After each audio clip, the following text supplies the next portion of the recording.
बिस्मिल्लाहिर्रहमानिर्रहीम। अस्सलाम वालेकुम। साबुत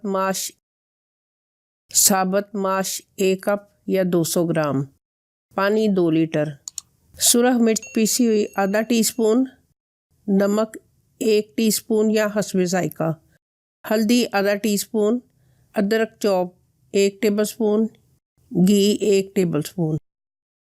तरकीब: पैन चूल्हे पर रखें और उसमें 2 लीटर पानी डाल लें और उसमें धुले हुए माश, नमक, मिर्च, हल्दी, अदरक, घी ये सब डालकर कुकर का ढक्कन बंद कर दें।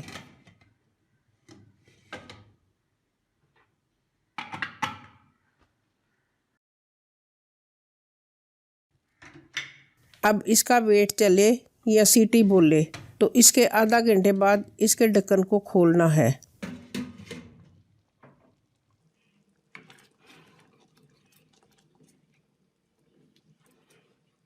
अब ये माश पककर तैयार है।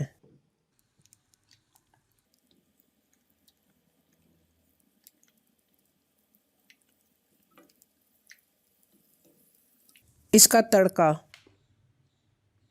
पैन में 4 टेबलस्पून घी, 1 टेबलस्पून अदरक कटा हुआ डालकर हल्का गोल्डन करें। इसमें आधा टीस्पून दादड़ी मिर्च यानी कुटी हुई मिर्च डालकर इसको माश वाले पैन में डालकर ढक्कन दे दें ताकि इस सालन में अदरक की खुशबू रच बस जाए। साबुत माश के साथ सैलेड भी रखें और साथ उसके अचार। इसको लच्छेदार पराठे के साथ खाएं। माश को बनाएं, खाएं और हमें दुआओं में याद रखें।